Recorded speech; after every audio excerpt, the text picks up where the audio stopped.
আমার নবী আলাইহিস সালাম ব্যক্তি হিসাবে সর্বশ্রেষ্ঠ ছিলেন। আমার নবী সাল্লাল্লাহু আলাইহি ওয়াসাল্লাম বাবা হিসাবে সর্বশ্রেষ্ঠ ছিলেন।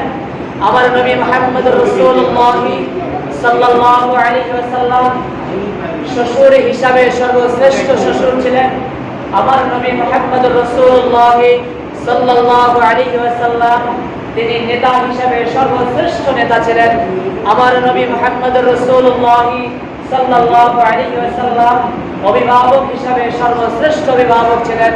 অথচ আজকে আমরা সর্বশ্রেষ্ঠ নেতার আদর্শ থেকে দূরে সরে গিয়েছি, সর্বশ্রেষ্ঠ পিতার থেকে আমরা দূরে সরে গিয়েছি, সর্বশ্রেষ্ঠ নেতার আদর্শের থেকে আমরা দূরে সরে গিয়ে আমরা দুষ্কৃতিকারী চরিত্রহীন ব্যক্তিদেরকে আমরা আজকে আমাদের নেতা অভিভাবক বানিয়ে নিয়েছি। এটা আমরা নিজেরাই আমাদের নিজেদের অধঃপতন ডেকে আনছি। আমরা মুসলিম জাতি হয়েও আমরা মুসলমান নামে কলঙ্কের ছাপ লাগিয়েছি। আমরা আমাদের নিজেদের অধঃপতনের দিকে আমরা নিজেরাই এগিয়ে যাচ্ছি। আল্লাহ পাক রব্বুল আলামিন পৃথিবীর ভিতরে সর্বশ্রেষ্ঠ চরিত্রের আখলাকের অধিকারী মুসলমান জাতিকে ঘোষণা করলেন। আর আজকে আমরা সেই সর্বশ্রেষ্ঠ চরিত্রের অধিকারীর প্রথম স্থান থেকে আমরা নিজেদের পরিচয় না জেনে, নিজেদেরকে নিজেরা না চেনার কারণে, না জানার কারণে, না বোঝার কারণে, ইসলামকে অনুধাবন না করার কারণে আজকে আমরা সর্বশ্রেষ্ঠ জায়গা থেকে সর্বনিম্ন জায়গায় আমরা আজকে এসে সমাসীন হয়েছি।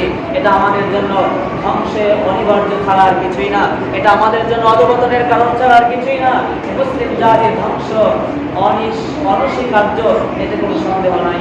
যতদিন পর্যন্ত নবী মুহাম্মদ রাসূলুল্লাহ সাল্লাল্লাহু আলাইহি ওয়াসাল্লামের আদর্শের কাছে আমরা আমাদের নিজেদেরকে সঁপে দিতে না পারবো, আমার ব্যক্তি জীবন, আমার সামাজিক জীবন, আমার রাজনৈতিক জীবন, আমার রাষ্ট্রীয় জীবন, আমার আমলি জীবন, সবকিছু যতদিন পর্যন্ত নবী মুহাম্মদ রাসূলুল্লাহ সাল্লাল্লাহু আলাইহি ওয়াসাল্লামের আদর্শের কাছে সঁপে দিতে না পারবো, ততদিন পর্যন্ত আমরা আমাদের আত্মপরিচয় খুঁজে পাবো না, ততদিন পর্যন্ত আমরা আল্লাহ তাআলার কাছে প্রিয় বান্দা হিসেবে পরিচয় দিতে পারবো না। কারণ আল্লাহ তাআলা বলেছেন, ওয়ালা তাহিনু ওয়ালা তাহজানু ওয়া আনতুমুল আ'লাউনা ইন কুনতুম মুমিনিন। তোমাদের কোনো চিন্তা নাই, কোনো ভয় নাই, যদি তোমরা মুমিন হতে পারো তাহলে আমি আল্লাহ তাআলাই তোমাদেরকে জমিনের ভিতরে বিজয় দান করব। সুবহানাল্লাহ। আমাদেরকে আল্লাহ তাআলা শর্ত করেছেন তোমাদের মুমিন হতে হবে। যদি মুমিন হতে পারো আমি আল্লাহ তাআলা তোমাদের বিজয় দান করব, তোমাদের কোনো টেনশন নাই, চিন্তা নাই। আজকে মুসলমান জাতি আমরা মনে করি পাশ্চাত্যবাদীরা তো অনেক অস্ত্র শস্ত্রে, ইহুদি খ্রিস্টানরা তারা তো এখন আধুনিক যুগে এসে বিশাল কিছু অর্জন করে ফেলেছে।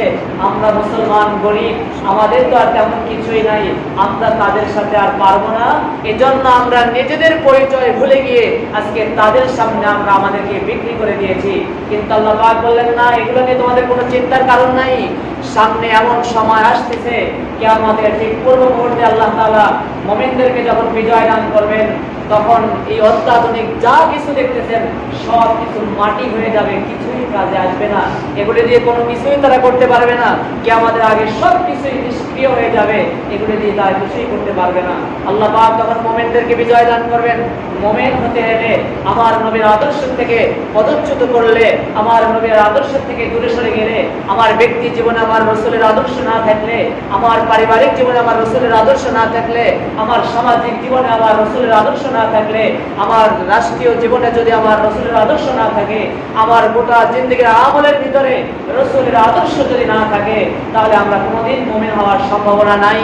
আর মুমিন না হতে পারলে আপনি আমি যতই মাথায় টুপি লাগাই, মুখে দাড়ি লাগাই, জুব্বা পরে আর নিজেকে আব্দুর রহমান, আব্দুল করিম নাম রেখে নিজেদেরকে যত বড় মুসলমান দাবি করি না কেন, মুসলমান দাবি করতে পারবো, তারপর আল্লাহর আদালতে আমরা মুমিন হতে পারবো না। যতদিন পর্যন্ত মুমিন না হতে পারবো, ইসলামের বিজয় আমাদেরকে ধরা দিবে